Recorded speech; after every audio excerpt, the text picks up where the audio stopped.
及网络上，甚至是一些这个纪录片里面会见到它。但是关于它的有哪些有趣的故事呢？那么今天我来给大家进行一个比较详细的一个分享。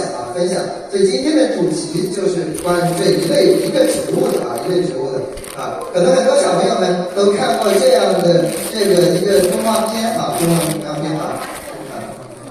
对，看到一个小王子和红面包树的这个故事那么这个右边的这个图呢，就是红面包树。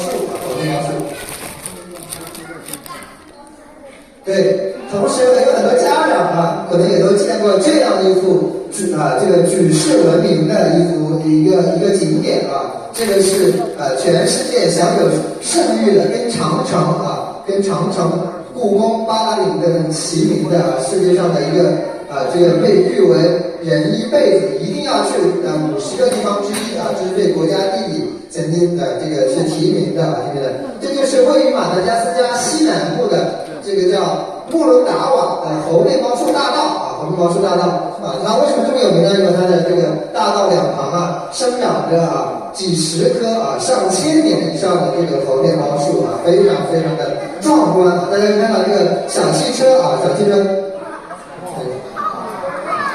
对，大家可以看到这个老师，对，大家看到这个小汽车只有这么小大家可以猜一下，这个树大概有多高呢？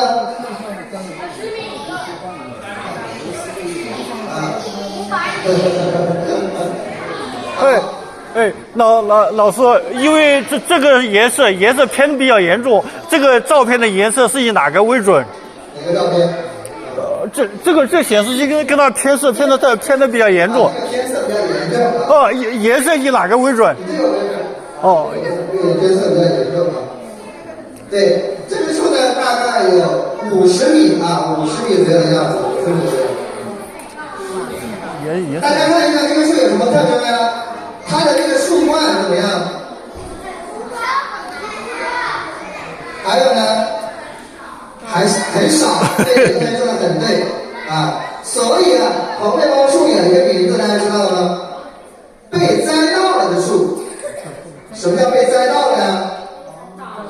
对，它的树根朝天，然后它的它的这个树冠朝下因为一般的树怎么样它的树冠会怎么样？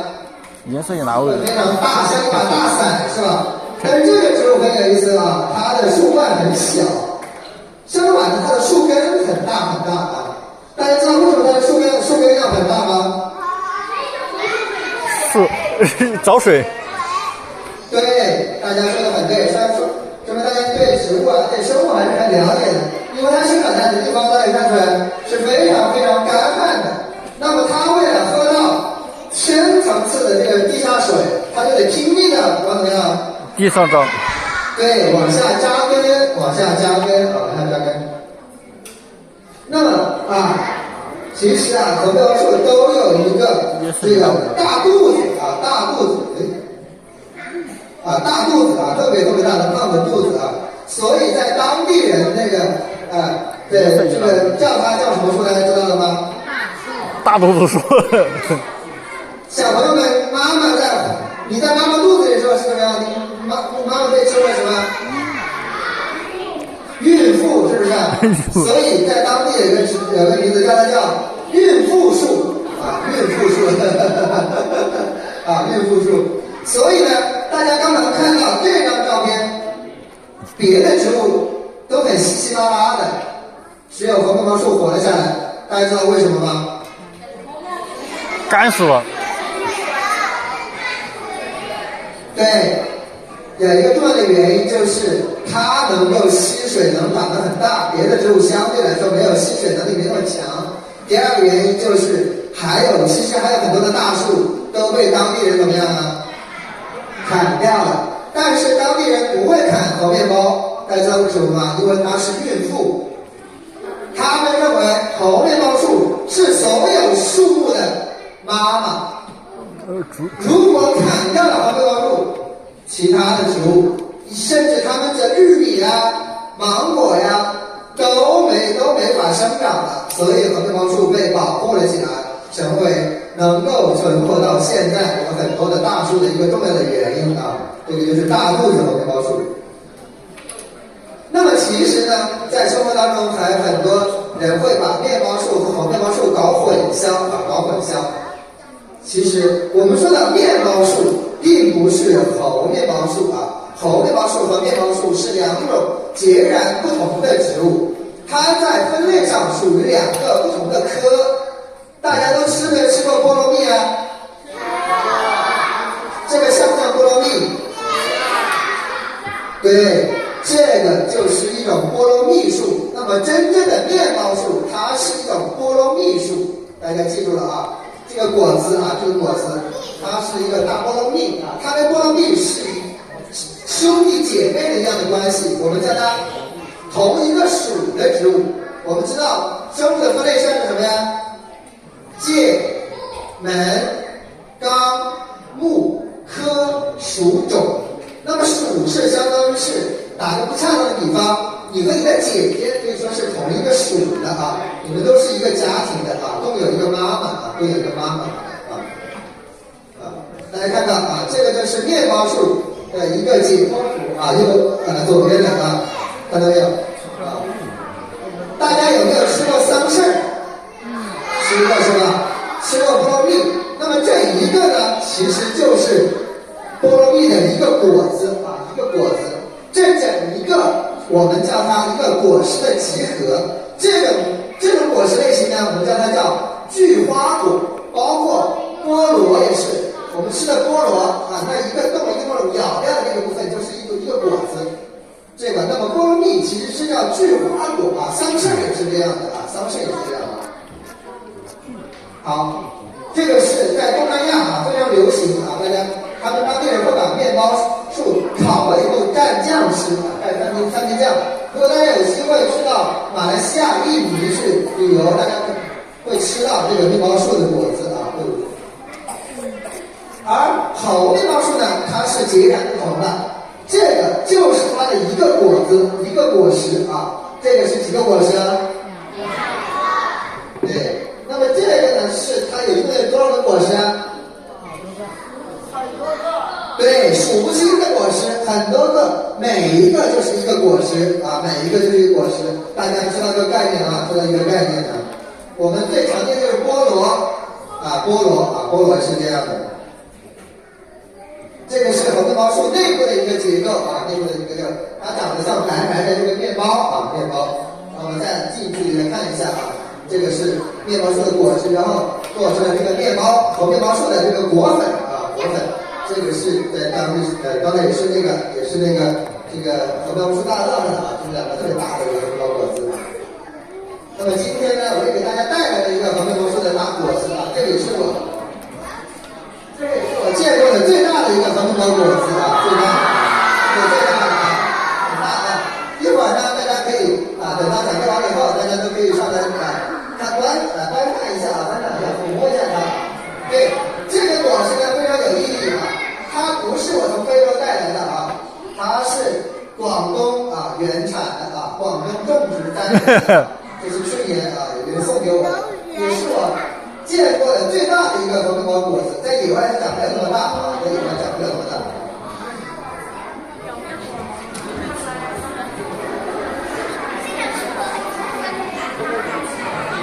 好的，大家再回到这个课堂我的 PPT 上来，这个是目前最大的一棵猴面包树啊，最大的一棵猴面包树啊，大家它一共有1200岁了，它可能有很多小朋友家有那么大，多少平米啊？65平啊，65平。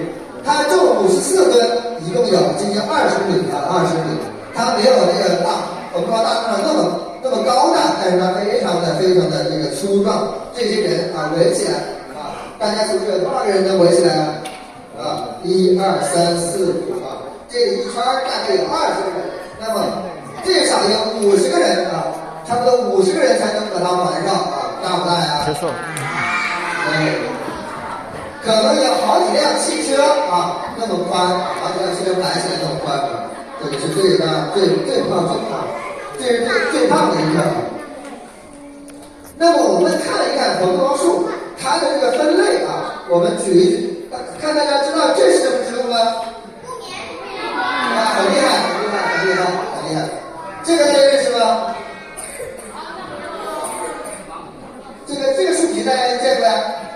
在咱们身边的大街上非常常见。美人树，也叫美丽伊木棉，很漂亮，大街上有没有观察过？跟木棉很像的啊，冬天会开花。莲花山公园有。啊，大家看一看，这是一棵啊，我们叫它叫生命之树啊，就是我们把每一个节点都是一个物种的话，比如说我们人最近的亲戚是谁啊？猩猩。大猩猩啊，黑猩猩，还有这个大猩猩，这个外面才是这个猴子，最外面的我们这一只叫什么呀？叫你什么动物来知道吗？人科人种。灵长目很棒啊，灵长目。人科人种。最早出现的是哪一种动物来知道吗？哪一类动物？灵长目最老的一只。lemur 这个叫什么吗？大泥鼠。狐猴。狐猴啊，狐猴。大泥鼠。科普一点，顺带一点动物学的知识啊，狐猴啊，大家见过黄尾狐猴啊？在动物园里见过吗？对，那么这个呢，就是这个锦葵科红毛树是锦葵植物，它是这个木棉亚科的，它跟木棉的关系非常的近，就像我们跟猴子的关系一样近啊，一样近。它属于这个木棉亚科。大家看看木棉亚科的果实是不是很有意思啊？这个果肉是什么样子的？对，我们称之为羊毛状啊，羊毛状。那么这个呢，红面包树我们可以称为它这个海绵状或者这个泡沫状。那么这里呢是另外一个叫山柘古属的啊，是这个叫脂质的这个果肉啊，所以大家可以看出来，近缘的物种它们会出现一些形态上非常的这种多样化，所以我们叫生物的什么呀？多样性。对，多样性。那么在形成这样一个多样性的这过程，我们叫它叫什么呀？生物的多样化啊，多样化。为什么我们要我们想见到，让我们的子孙后代既见到木棉，也见到红毛树，也见到这个美丽棉，所以我们要保护什么？保护什么？保护生物多样性，是不是呀？生物多样性是我们人类赖以生存的物质基础。同时呢，大家再看看这个啊，这个棉花糖。大家更好的去理解果实的演化。我举了一些例子啊，这个是什么？这个是什么？这个是美人树和木棉的果实。这个是什么？这个是什么？红面包。这个是什么糖？榴莲糖。麦芽糖，是不是？像不像榴莲的果肉？像。这个是这个白砂糖，绵白糖，非常像红毛的果肉。那么这个呢，棉花糖啊，就是这样一个木棉的一个果肉，所以很有意思吧？啊，是它们的果肉其实就是糖啊，这是不同的同类物质的不同的一种生存的一个形态。所以大家以后提到红面包树，就想到榴莲，想到木棉花啊，想到木棉花。好，那我们看一看啊，这个红面包树的有哪些种类啊？一共有多少种啊？一共全世界有8种，分别是红面包树、澳洲红面包树以及这6种其他的这个红面包树啊，一共有。它们的形态怎么样？还是有很多都非常多样的，是不是？好，下面来看一看啊。对，如果看到红面包树，怎么去分辨它呢？啊，我和我的这个同事们一起给红面包树画了一个像啊，为了跟大家更好的区分它，其实从整个分支的角度上就容易区分出来。这个红皮红面包，比如说它在这个树冠这个地方会有一个什么？有一个脖子，有一缩，是不是啊？而这个呢，这上面呢，它是有多了，它分支点非常多，是吧？从这里也分支，从这里也分支，有好几个分支的点。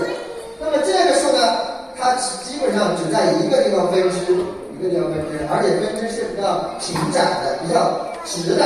那么这种呢，像一个手一样的啊，所以啊，还是比较好区分的。如果大家以后有机会去到非洲，去到澳大利亚，大家可以根据我这样的一些信息，比较简单的去区分这些红包树的种类啊。当然只是举了这4个例子啊，4个例子。那那么其实红豆魔术不光它自己很多样啊，物种多样，它其实跟动物有非常密切的关系啊。动物们帮它干嘛呀？授粉，帮它转粉，帮它转粉啊。这个是什么？这个是什么？蛾子啊。这个是什么？翠鸟，犀蜜鸟啊，犀蜜鸟。西米鸟。其实还有一类动物给它转粉啊，一会儿我们来看一看这个纪录片。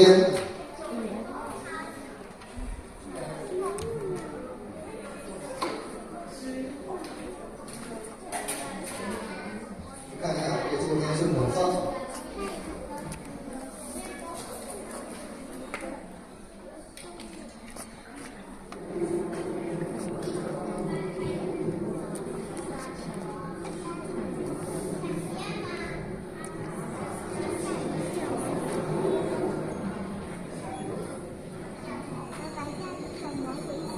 大家看红豆树什么时候开花啊？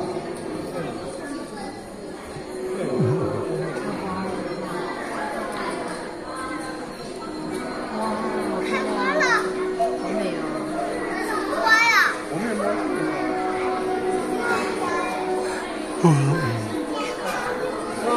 花了！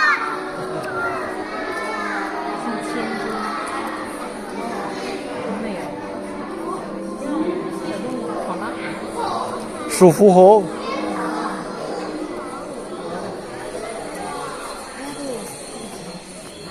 一来了。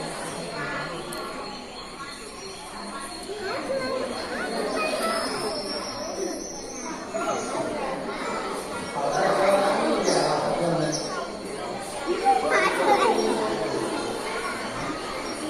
好的。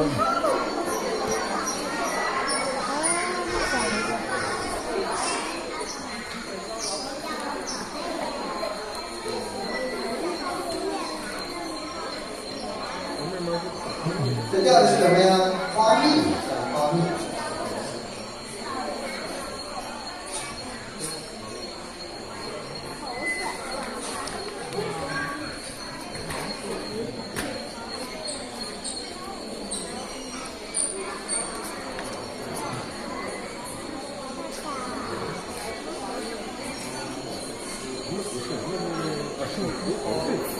早餐。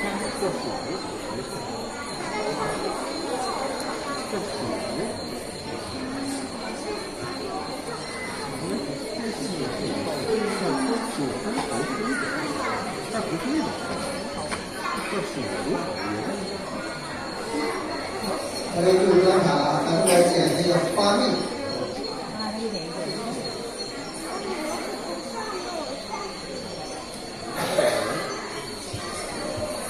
天鹅。飞的，飞一下飞的。哇，它也吃花蜜了。天鹅。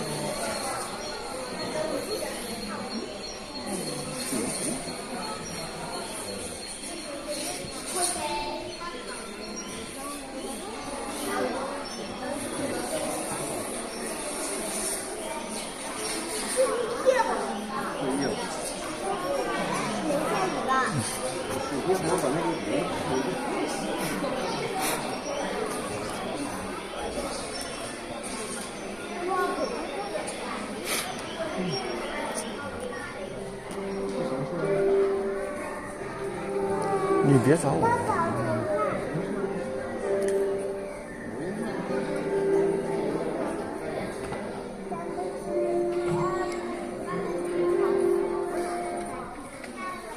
好，大家看完这个短片了。我提一个问题，大家知道红豆树什么时候开花吗？对，晚上开花。晚上开花。没事。大家可以从哪里看出来？蝙蝠什么时候活动啊？晚上。对，鹅类也是晚上活动啊，鹅类晚上活动，那主要是晚上活动。大家看大量的花蜜啊，大量花蜜，我在野外也吃过它的花蜜。对，我可以用手指头可以勾很大一块啊，像一个小勺，一小勺那么多花蜜啊，非常非常多的。甜吗？对，好起来，非常甜啊，非常甜，非常甜。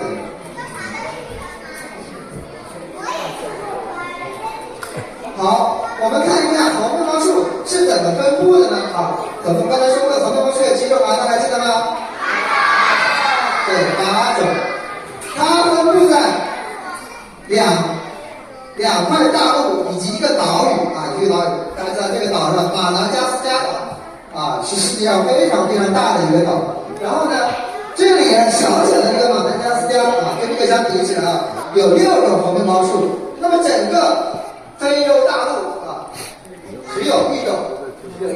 那么在澳洲的这个西北部地区都有一种啊。大家知道澳洲和这个非洲离得远不远呢？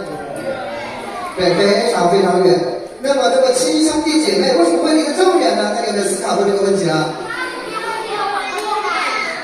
听到了一个声音叫大陆漂移啊，大陆漂移。说明这个同学还是非常非常有这个有想这个有思考这个能力啊，非常厉害啊。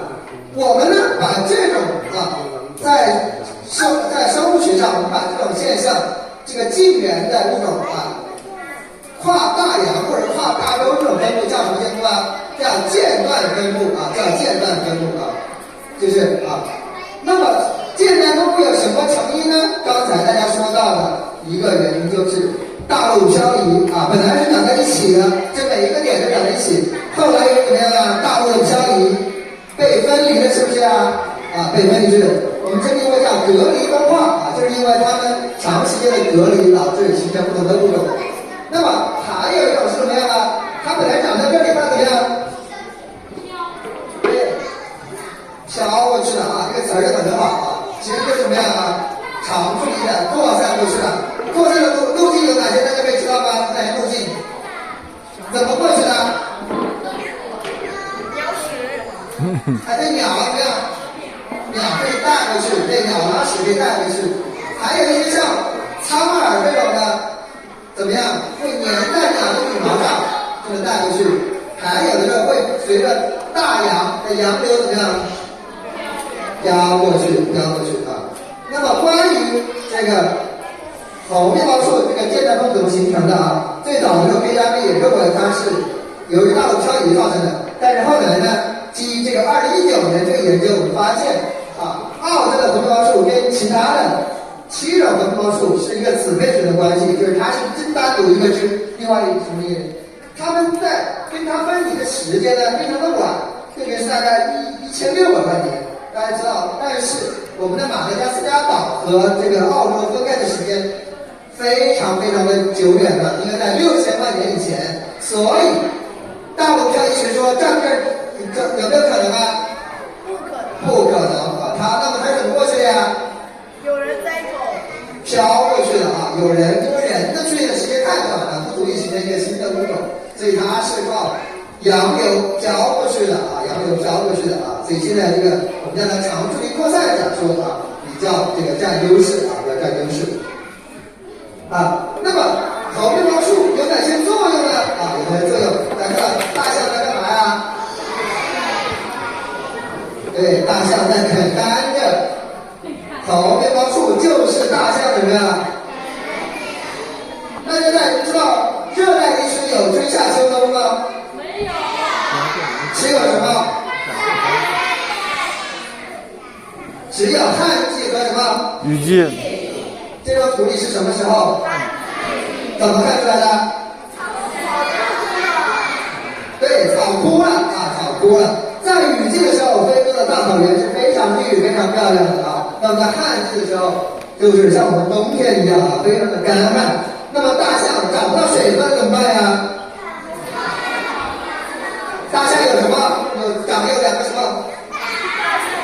对，它会像羊一样拱，然后把这个大红面包树的肚怎么样？拱出一个大肚。然后因为红面包树的这个木材是非常疏松的，非常像我们的甘蔗，它肯定从这个红面包树里得到什么？得到水分。而且很神奇的是，红面包树它的自愈能力超级强，就算被大象弄去了4%或者是8、90的这个树干，它依然会死，而且它会自我修复，自我修复。大家看看啊，当地人也会把它当什么呀？当水缸啊。这个人在干嘛？在里边挖，凿出来以后，砸出了一个水缸，然后怎么样？这是什么时候？这个是什么时候？这是哪个季节？这是什么水啊？对，雨水。因为非洲不像我们这里啊，特别是马达加斯加，不像我们这里有自来水喝，他们只能在雨季的时候把雨水怎么样沉在红面包树的大肚子里面。然后呢，红面包树还能给它干嘛呀？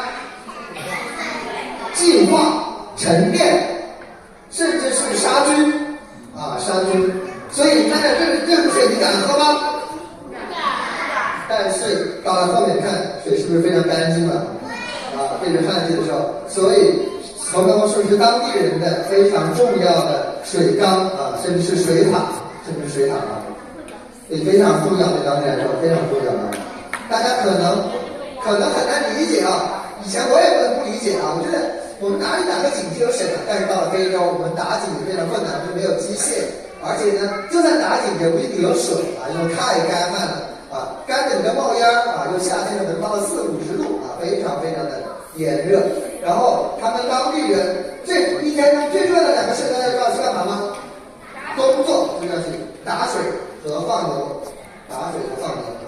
非常重要的事情啊，因为当地人很难去种一些作物啊，很难种的基本上是撒一点玉米粒，让它长出来就长了，没有办法灌溉啊，不像我们这里啊。同时呢，这是那个红面包树的这个果汁了啊，这是果汁啊，对，这是红面包粉，拿开水冲泡就形成非常酸甜可口的果汁啊，非常果汁啊，这个也是一棵红面包树对当地人来说是非常重要的。这个一年的经济的来源啊，他们可以把它出售，特别是这个非洲的旅游业发展起来以后，当地人就会卖给这个外国人，像我们这种外国人啊，对，这个呢，在一些比较高档的这个旅游的民宿里面啊，他们会配香蕉啊，配这个猕猴桃啊。这个西瓜还有草莓，形成各种各样的红面包树的果汁，非常好喝啊，非常好喝。所以我在当地考察住宾馆的时候，每天早上我最喜欢的果汁就是红面包果汁。它一般有3种果汁可以提供，一个就是这个果汁，另外一个是芒果汁啊，芒果也是非常耐旱的。大家看到路边上是不是经常能种出来芒果啊？还会砸到人是吧？它也比较反应。另外一个就是这个橘子汁啊，所以我特别喜欢这个红面包树的果汁，特别是加上一点蜂蜜以后，这个酸甜的可口啊，同时呢，这个嫩叶子啊，也是当地人的蔬菜啊，对，当地人蔬菜，嫩叶子是跟着草食吃的，好吃。大家有没有吃过秋葵啊？其实这里告诉大家，秋葵也是茎葵科的植物，它的红面包树是什么呀？对，是亲戚。那么大家猜一猜，红面包树叶是什么口感？甜的，有一点点什么？阿丝是不是黏的？那些是什么？大家知道吗？是一种多糖啊，对人的身体非常好。所以红面包树的叶子我也吃过，也是类似的口感，而且在这个红面包树叶子老了以后呢，因为当地很缺乏这个绿色蔬菜，所以当地人还会把它打磨成粉末，用开水冲着啊，就是等到旱季的时候没有菜吃的时候会吃它啊。以及还有大家可以看到这棵树被人怎么样扒了皮了。这些皮干嘛做的呢？都是用来做药的啊，因为红面包树有非常重要的这个药用有这些这么多的特别是这个抗生素，因为当地的卫生条件比较差，所以它树皮能做很好的这个抗生素来使用。大家不用担心它能够很快就给它愈合掉，它的菌丝也会非常强。至有人在横光树的肚子里面开了个宾馆啊，开了个旅馆啊，这是旅馆的大门啊，那这里边还挺大的，有没有？啊，这是那个座椅啊，这里边还有这是那边看这个咖啡厅啊，有一个咖啡吧啊，非常非常大。除了上面说到这些，很多说还有其他的很多用途。这里面做厕所啊，做监狱啊，这是澳大利亚做监狱啊，这是牢房啊。还有它的这个树皮可以用来做绳子，然后呢用来搭草房子啊，搭草房子，甚至还有人把它当墓地，去世以后来埋在这个红高树的里面啊，以及做绳索啊。用来织网捕鱼啊，远洋去航行啊，去做那个缆绳。我们现代医学发达以后，我们可以把红高树做成各种各样的这个药物啊，就是那个这个英文单词就是叫bubble tree 啊，就是当地的 bubble， 以及非常高档的食用油啊，大家可能很多小朋友的妈妈都用过香奈儿啊，香奈儿最高级的这个调和油啊，就是这个猴面包树的这个种子油啊，非常高档。大家知道马达加斯加是哪个国家的殖民地啊？法国是这个奢侈品之都，所以很多都来自于这个马达加斯加这个猴面包的种子油啊，那么这个红包树有这么多神奇的功能，以及这么有趣的故事，那么自从我学习了植物学以后，我就特别想见到这个红包树，就让大家学了动物以后，可能对了这个动物是什么呀？熊猫啊，大象啊，是吧？还有是袋鼠呀、考拉呀。那么在2016年我还在读博士的时候，我们就开始了这个红面包树之旅去全球这个寻找探索红面包树。那么第一站我来到哪里呢？2006年我来到了这个肯尼亚的这个海滨的城市蒙巴萨在这里。肯尼亚大家知道是在哪个州呢？非洲非洲大陆。刚才说了，非洲大陆有几种红面包树啊？就一种。那我们在这里见到了最常见的这种红面包树。大家看到，为什么跟这个当地的站在一起呢？知道为什么吗？偷猎。对，保护我们。其实，在非洲没有像我们中国这么安全它除了有武装分子，还有很重要的，大家知道我们去丛林里面可能会被什么袭击啊？对，狮子以及大象。最恐怖的大家是什么？大家知道狮子危险还是大象危险？对，大家很厉害他很厉害。大象最危险的，因为大象特别喜欢跟黄面包树生活在一起所以拿枪主要的原因就是保护我们不被大象袭击。因为大象一旦袭击，你是跑都跑不了。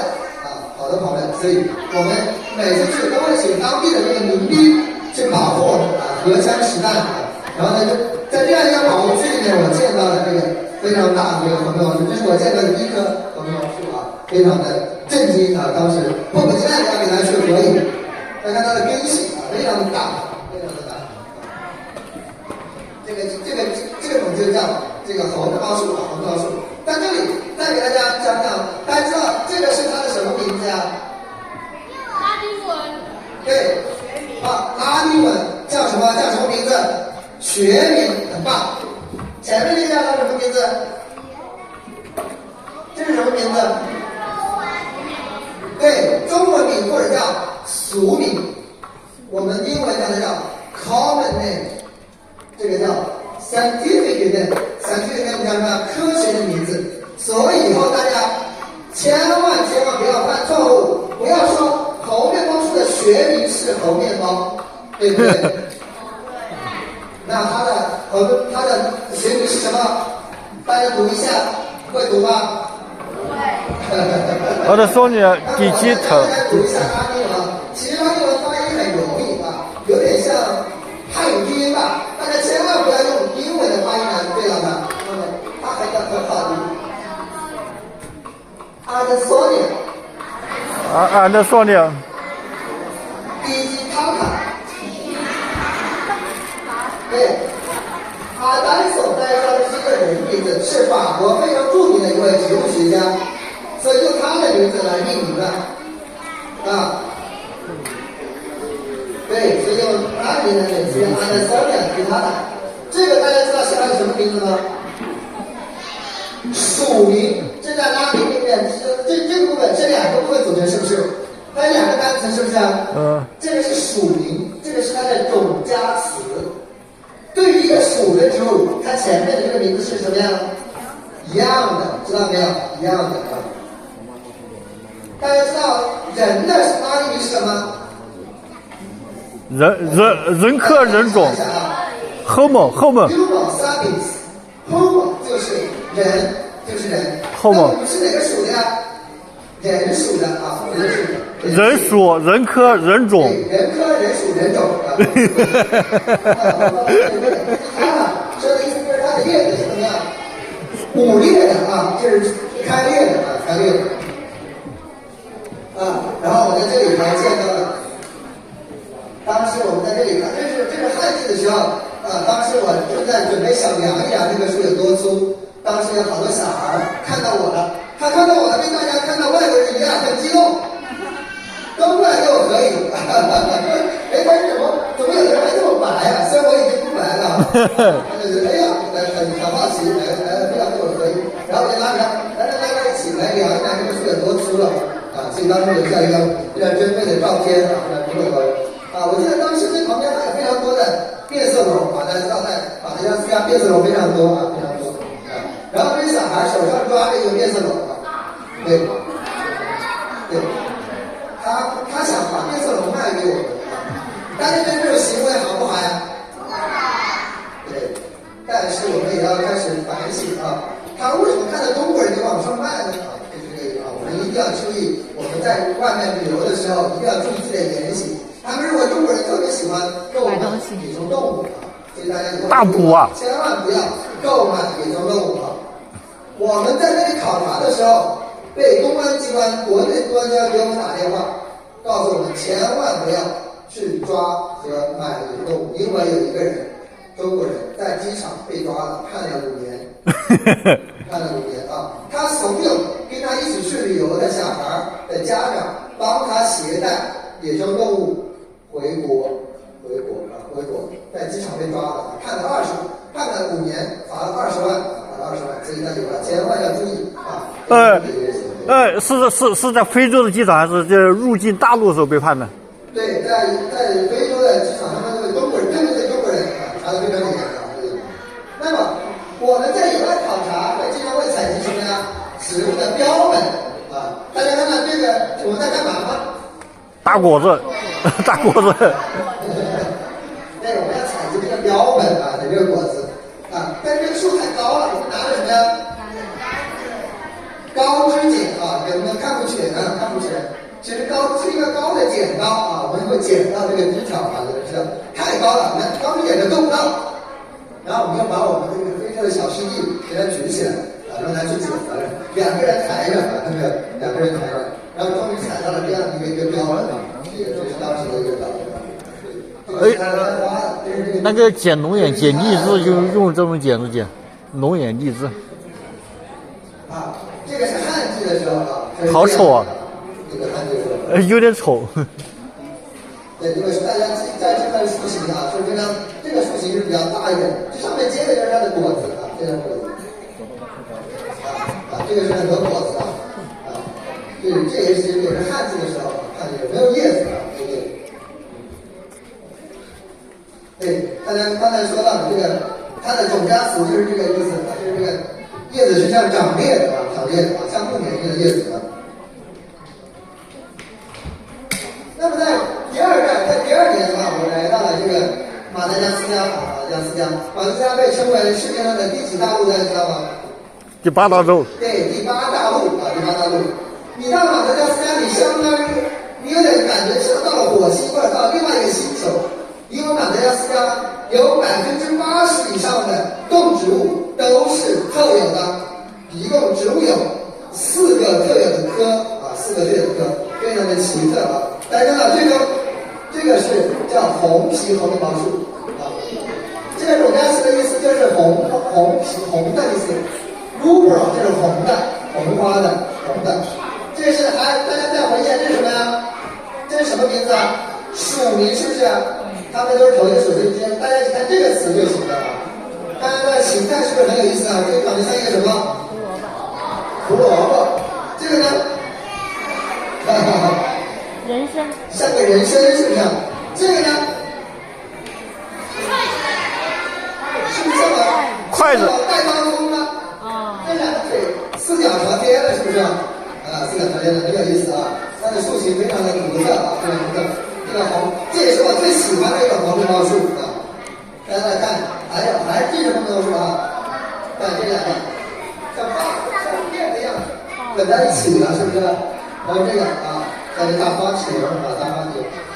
然后这个呢，被人砍出了一个椅子啊。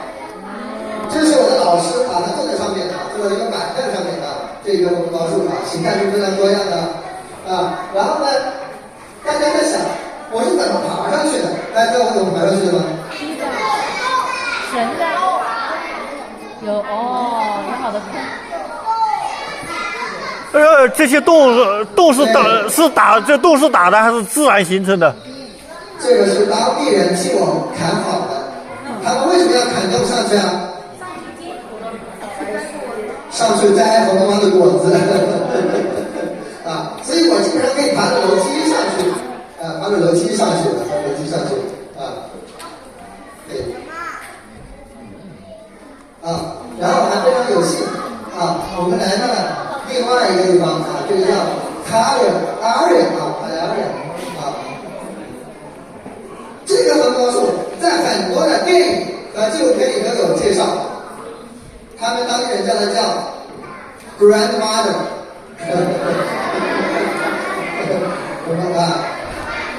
老奶奶，他为什么叫老奶奶啊？她的树皮上怎么样？长满了什么？对，长满了皱纹。这个树有多高啊？大家看看多高？我大概1.6米，这个树有多高？啊，5米左右的样子。它的树干也就是3米、4米的样子。但是你能想象它有1600岁了吗？啊，这是最老的一棵红皮红面包树。看它的花也是红的啊，花也是红的，果子也是红的，看到没有？刚才这个花是白的啊。大家知道它为什么长这么胖、这么皱纹这么多吗？皱纹太干了，干的冒烟啊，干的冒烟，看这个地上干的冒烟啊。大家这几个问题，在干旱的地方，植物会为了适应干旱有哪些策略啊？打蜡。举手回答。打蜡。啊，那个小朋友你说，那个小姑娘你说，哪个知道的？打蜡。扎那个深水。对，根扎的很深，还会怎么样？脱叶。鲜染会怎么样？打蜡。把叶子怎么样？打掉。叶子掉掉，啊，怎么样？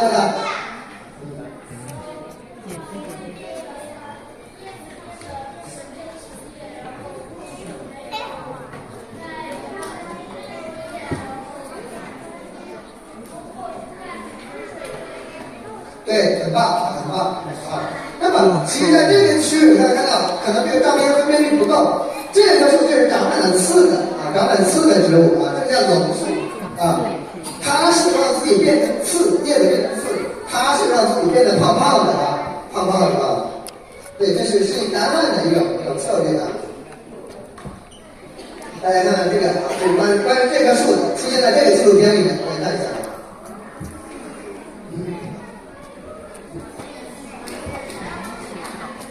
大家看看这棵树啊。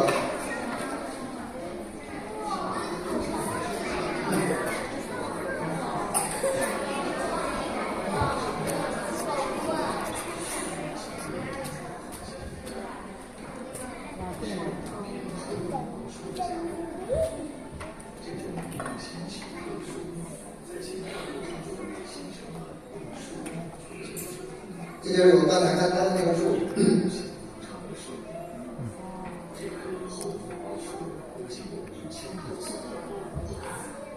这对，同一棵树啊。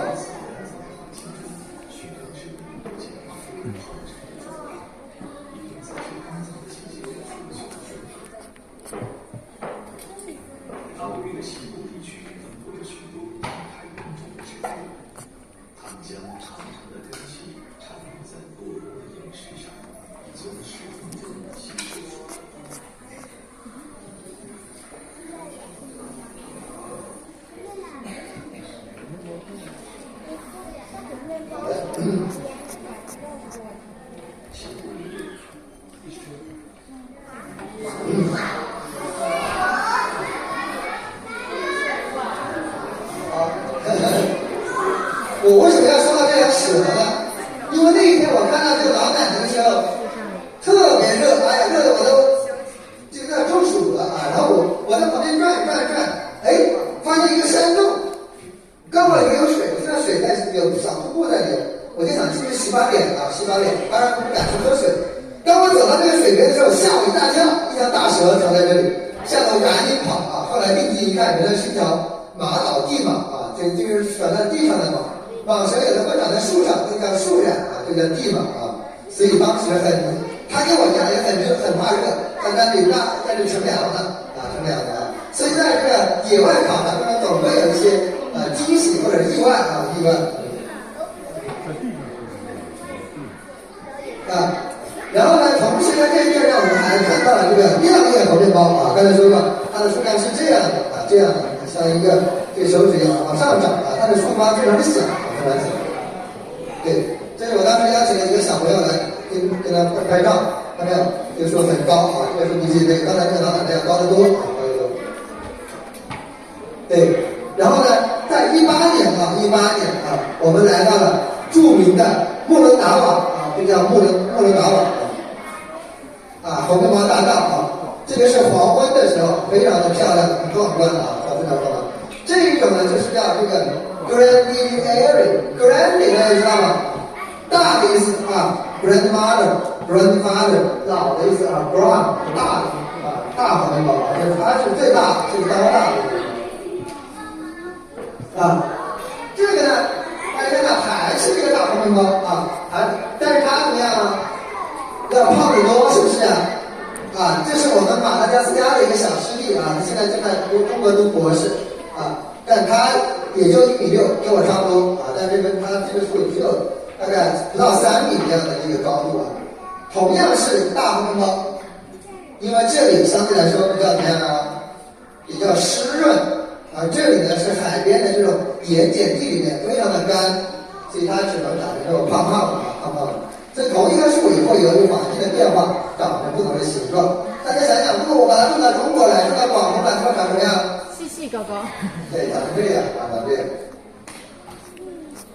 啊，还有更神奇的是，我在它上面发现了我们古代皇帝龙袍上的一种图案，小女一样的图案啊，非常神奇啊，非常神奇。我也没明白它为什么长成这样啊，长成这样。哦，确定不是人，是人过。不是人啊，确定不是人，是天然形成的，就在这个树上发现了，确定不是人啊，确定不是人。我们当时还仔细的观察了一下啊，对，大家看到了，上面还有洞，看见没有？在上面干嘛用的？刚才说的，海上去摘果子。对，楼梯上面摘果子，摘果子。这是我们的车啊，这是我们的车啊，非常神奇。然后这有很多的这个榕树啊，这榕树在看。在19年的3月份啊，我们去到了这个马达加斯加西北部啊，西北部。刚才我们在西南部啊，这个海水漂不漂亮啊？非常的漂亮啊。由于这个物种啊，主要长在海边悬崖的峭壁上，大家看，这是海边这个峭壁上，我们要去看它，必须要坐当地人这个渔民的这个帆船。大家知道这个船是怎么造的吗？要不然怎么办呢？去猜测一下。用黄面包树不能造船，因为它太软了，会漏水。他们会用一些比较硬一点的木材，把它中间给它凿空。这是一棵树，这是一整棵树造的啊，一棵树给它凿出来的啊。对，坐着他的船去看黄面包树。当时呢，记忆非常深刻。有一只小海豚跟着我们跟了差不多5、6分钟吧，一直跟着我们跑然后这个海是非常蓝的非常蓝，非常漂亮。这个是这个叫灰岩红面包灰岩的，它是出来的 Axis 然后这是它的果子的花式也是白色的，这个不是很好看比较很好看。这个这是我跟它合影的当时看我的皮肤是不是跟它的皮很像，是不是因为这个已经晒了1个月，大家看到我的衣服怎么样？这里什么被刺都刮破了看我胳膊都露出来了，看到了吗？露出来了。在野外跑是非常辛苦的非常辛苦的。对，因为在当地这个大家说过，旱生植物一般就是要么长胖，要么把叶子脱掉，要么长刺要么这根扎得很小根扎得很深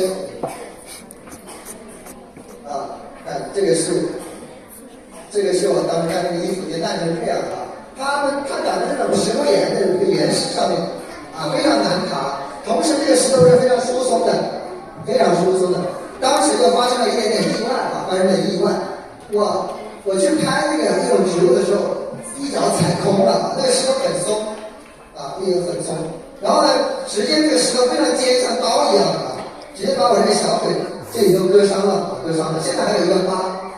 当时非常担心因为当地的非常的炎热，卫生条件很差后来我回到这个民宿这个民宿是在海边上，民宿的这个老板就给我折了一块，这是什么？大家知道这是什么树吗？对，这是树状芦荟能长10米高，很大的。当时就用这个芦荟的叶子给我抹了伤口，还很幸运没有发炎芦荟是有非常好的这个杀菌消炎的这个作用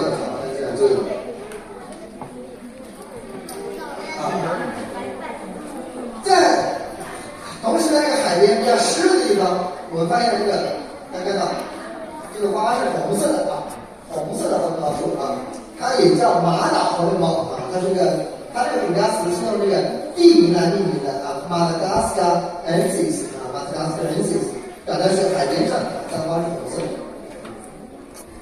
这是我看到的这个第6种红面包树同时呢，那一次我还发现了世界上最稀有、最难见到的红面包树它的树干怎么样？长得像一座山，三角锥形的，是不是？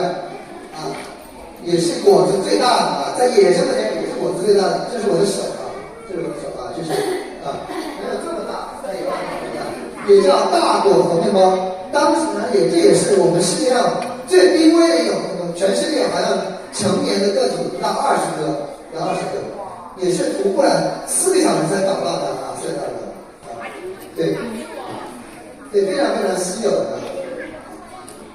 那么我们看一看红面包树的生存状况刚才我们已经讲到了，除了澳洲红面包树以外的7种红面包。那么根据 IUCN 这个国际生态系保护联盟的评估，已经有3种红面包树濒临灭绝，大果红面包是极度濒危。大熊猫现在已经是近危的等级，比大熊猫要濒危的程度要多得多。然后这个大红面包和这个灰岩红面包是一个濒危的等级所以我们要保护好这些地球上这种明星的这些庞然大物那么根据这个全球气候变化生物学的一份研究表明，他们对马岛的4种红面包未来到2085年的一个分布进行了一个模拟，根据我们气候变化的一个模型，他们发现有4种红面包树这4种红面包分布区都会怎么样？都会，这是现在的分布，绿色是现在的分布，到2085年怎么样了？都没了，是不是或者大幅度减少这主要是因为什么呀？现在全球气候变怎么样？变暖对热带植物有什么坏处吗？大家想一想。更缺水。干，还有呢？热带植物怕不怕热呀？有没有认为不怕的？热带植物其实也是非常怕热的，因为生物的最喜欢的温度大概是多少度？大概多少度？对，20度、30度左右，20度到30度是非常合适的。对于植物来说也是这样，但是热带地区它的温度很容易达到这些物种生存的高温的什么呀？极限温度，对，极限温度。当然，对于寒带的植物，气候变化也会怎么样？对，寒带的植物怕什么？很怕热。大家知道，在高山上，高山的植物如果温度变高，它会怎么样？它那个分布区会怎么样？山顶的植物会怎么样？会往上，是不是啊？因为那时候会怎么样？山顶它会怎么样？凉快一点。会凉快一些。大家有没有爬过山？或者大家有没有去过罗浮山、去过梧桐山？夏天上面说非常凉快，是不是？避暑啊。但是，一旦温度上升到一个极限，山顶上都没有地方可以存活的时候怎么办？就会怎么样？灭绝。所以我们要怎么样？要讲什么？保护环境，减少二氧化碳的排放，减少二氧化碳的排放。二氧化碳是什么？什么气体啊？温室气体。大家知道为什么叫温室气体吗？温室有个什么效应呢？温室也叫什么？玻璃什么 ？glass house。温室会怎么样？会让地面的反射出来的热量会怎么样？又回来。所以叫温室气体。二氧化碳这样一个层在大气层当中，它就是起到一个玻璃温室的一个屋顶的一个作用，往我们太阳辐射的那个照射的能量散发不到这个比较远的空气的这个高空当中，让热量能够一直在存留在这个大气，所以让气候变暖。为什么在这一专业暴雨会增多呀？是不是？暴雨增多，泥石流是很多啊，最近。还有冰川的融化，所以我们地球迎来了一个暖期，所以大家要科学的认识现在的气候变化，它是形成了我们很重要的原因是谁导致的？人类导致的，人类导致的。当然也有一些是地质的这个变迁，我们知道第4纪冰期迎来了一个暖期，现在也是同时也是一个暖期，当然人类雪上加霜。火上浇油啊，让这个越来越暖和，所以导致降雨的极度不均衡，一会儿怎么样旱死，一会儿怎么样涝死，一会儿冷死，一会儿怎么样热死啊，所以这个很恐怖，很恐怖啊！所以大家一定要尽大家每一份力量去保护我们的环境啊。同时呢，也很可惜啊，很可惜，在猴面包树的生存繁衍中，有一种非常重要的动物，刚才说到了蛾子。狐猴、它讲，还有一个很重要的，这是什么？渡渡鸟。这是什么鸟？渡渡鸟。鸵鸟，这个是什么鸟？人。一个成年的男人，这个是已经灭绝的 elephant birds， 象鸟。象鸟，大家知道象鸟大概什么时候灭绝的吗？我说一个答案，同意1万年前的举手。同意1亿年前的举手，同意500年前的举手。哎，看来真理是掌握在大多数人的手中啊。它是500年前才灭绝的，它的蛋仍然现在还能找到。它是被谁灭绝掉？知道吗？大航海时代，对，被法国殖民者用枪干掉的。可惜啊，很可惜。它对猴面包树有什么用呢？大家看它的大脚趾，大不大？比我的脚大多了吧？那好，它特别喜欢吃红包的果子，它看到红包的果子这样，或者对，一脚下去啊，一脚下去，踩成现在这个样子。然后它的大嘴怎么样？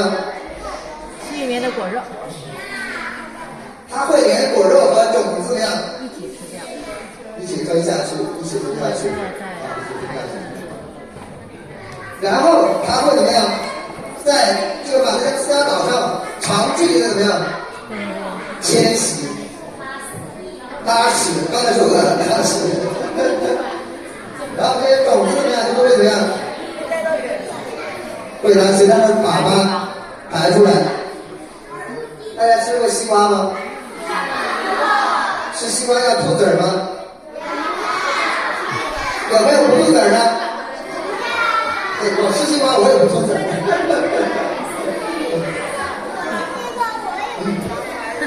大家可能小朋友们都没有在农村生活的经历啊。我们家以前种了很多西瓜，然后出去放野的时候，会经常去人家瓜田里挑瓜。他们是哪不能让它吐籽的，直接打破了，拿手抠着就吃了。吃了以后呢，然后也会拉粑粑，是不是？拉了以后，那个种子会随着粑粑会排出来。然后到了秋天的时候，我们还会去找我们的粑粑。为什么呀？我们吃过那个籽儿又会发芽，又会长西瓜。那个瓜很好吃，虽然小小的啊，小小的，大家可能都不知道，如果西瓜直接把西瓜打破了，把西瓜种在地里面，西瓜籽的萌发率是非常低的。大家知道为什么吗？它没有人没有经过人消化道的消化，它的种子上会有一层抑制它生长的一些物质。大家知道为什么抑制西瓜籽生长吗？它的妈妈为什么呢？说了什么？种子有什么休眠？休眠有什么好处啊？让它在合适的时候怎么样？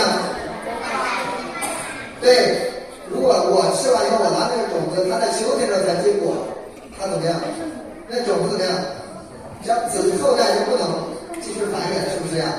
对，就不能继续繁衍啊。所以这个红光树的果子也是类似的，它一定要经过象鸟的胃消化，但这鸟的胃里的温度是很高的，能有40度左右啊，40-50度左右。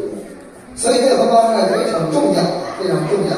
它在拉的过程中，拉粑的过程中，就帮助红面包树扩大了它什么领地分布区，是不是啊？所以我们这种叫在进化生物上叫它叫协同进化，鸟和植物一起进化啊，协同进化。但是很可惜，现在没有了象鸟，所以导致红面包树怎么样？小苗非常少，我们的野外但是小苗很少，除了人工种植也很少啊，很少。那么我之前是在植物园工作的，我有一个很重要的作用，就是让把那些珍稀地方物种怎么样让它繁殖。那么播种让它长苗是不是很重要啊？但是如果我直接把这个苗种在土里面，它怎么样？不发芽，发芽率极低，发芽率极低的。所以我后来得到了启示，我灵机一动，我想了一个招，不知道你有什么招吗？给鸡吃，给鸡吃。给它加温。怎么模仿鸟的胃？鸡，喂鸡。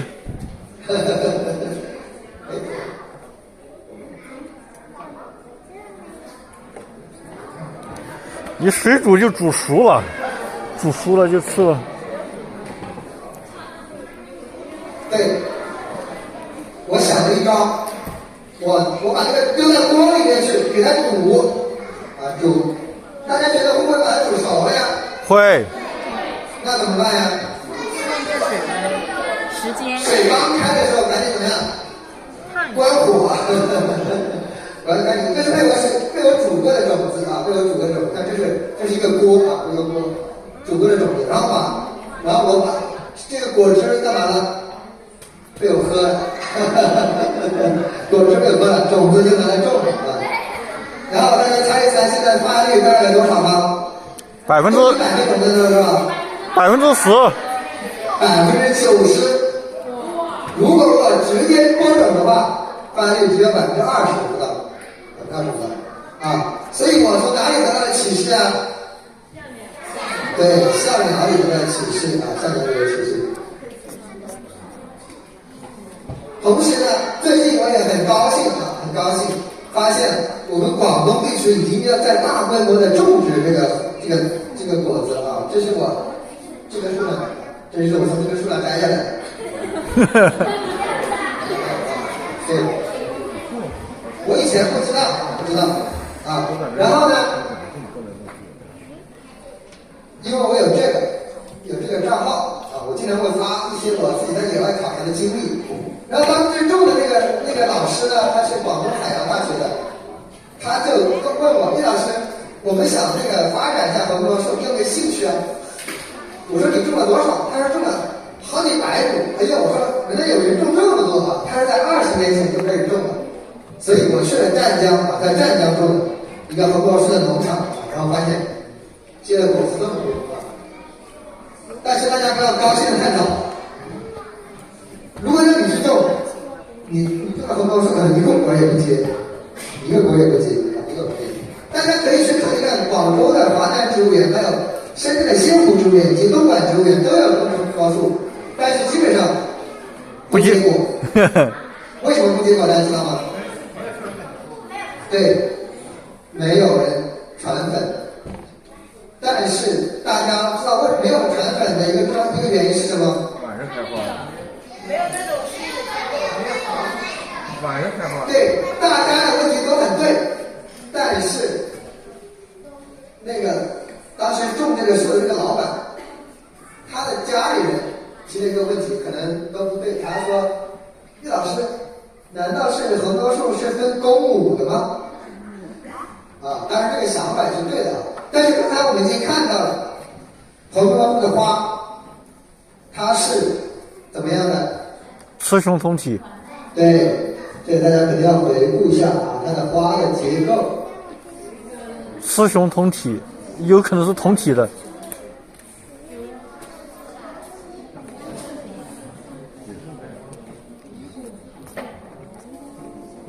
我们怎么看一朵花是两性的还是单性的？是里边既有男孩子也有女孩子。大家看到，这个是它什么呀？雄蕊。这个是它什么？所以我们要这样的花叫什么花？对，两性花或者叫雌雄同体的花。那么它的生存过程中会不会受到只有雌的或者雄的这种限制啊？它一棵树上既有雄蕊也有雌蕊，那么它之所以不能结果的原因，就是因为它们缺少了蝙蝠，缺少了蛾子，缺少这个鸟，还缺少了狐猴。那么我们要让它结果怎么办呀？而且我们要从哪里去采花粉呀？要从同一棵树上采，还是要从不同的树上去采？不同的树。对，我们知道人类不能禁止什么近亲结婚，那么红枫树也是进化出了这样的一个功能。它同一种花上的花粉，如果传到它的树头上，它是不会受精的，不会结果的。它会排异，它会让这个上面的花粉死掉而不萌发。这个就是为了克服近亲传粉、近亲繁殖所造成的危害。近亲繁殖会带来危害，大家有没有小朋友们知道？会让下一代怎么样？对，会让隐性基因导致一些疾病怎么样？对，凸显出来，比如很常见的色盲，是吧？色盲等等啊，一些染色体的疾病。所以后来他们在我们的指导下，他们又进一步扩大了这个种植的这个范围啊。这个就是从别的树上采集的花粉，然后用毛笔一朵一花的去刷上去，才让它结的果。但这个红枫树怎么样？在中国长得非常非常怎么样？高。它这个给它授粉难度是不是有点大？对，难度有点大。但是现在为止呢，我们其实很想让它这个让大家能够在一些咖啡店里能买到，奶茶店能买到红枫果汁。我的梦想是干这个，但现在目前还有点难度啊，希望大家给我出招啊，出招啊！怎么能够提高它的传粉效率？大家有什么好的建议？朋友们，举手来回答。无人机。无人机很棒，还有呢？把它那原产地那动物省过来啊。站起来，站起来说。